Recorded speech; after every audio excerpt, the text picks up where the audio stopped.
মাহফিলে আলোচনায় হাসনাত আব্দুল্লাহ। এই নিয়ে ফেসবুক জুড়ে উলপাড়। অনেকে মনে করেন তবে কি সে আগেও মাহফিল করেছে? আসলে পরে জানা যায় তার বাড়ির কাছে এক ওয়াজ মাহফিল হয়, সেখানে তাকে ইনভাইট করা হয়। পরবর্তীতে সে সেখানে আলোচনা করে। এটা অনেকের পছন্দ হবে না এই কথাটা, আমি জানি। এখানে অসংখ্য মানুষ আছেন, এটা আপনাদের পছন্দ হবে না।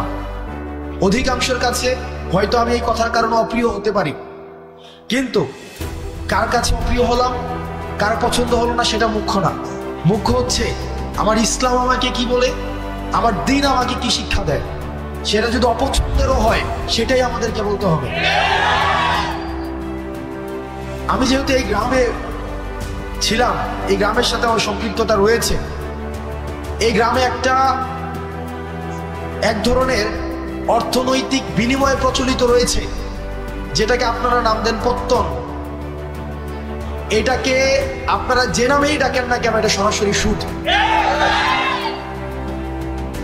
আমার পরিবার সহ আশেপাশে অনেকে আছে এই ধরনের বিষয়ের সাথে সম্পৃক্ত ছিল, কিন্তু আমরা যখন বুঝেছি, আমরা যখন পড়াশোনা করে জেনেছি, আমরা যখন আলেমদের থেকে পরামর্শ নিয়েছি, বিশ্বাস করেন যেই দিন থেকে আমরা এই পথ থেকে ফিরে এসেছি, বরং সচ্ছলতা আরো বেশি প্রশস্ত হয়েছে। কসম করে বলছি, আপনারা জানেন আমার বাবার অর্থনৈতিক অবস্থা, আমার দাদাদের অর্থনৈতিক অবস্থা। যেই দিন থেকে এই জায়গা থেকে আমরা ফিরে এসেছি, আমাদের অর্থনৈতিক যে সচ্ছলতা, আমাদের নিয়ামত সৃষ্টিকর্তা আমাদেরকে যেভাবে দিচ্ছেন, আমরা প্রতিনিয়ত আল্লাহর কাছে অকৃত্রিম কৃতজ্ঞতা প্রকাশ করি।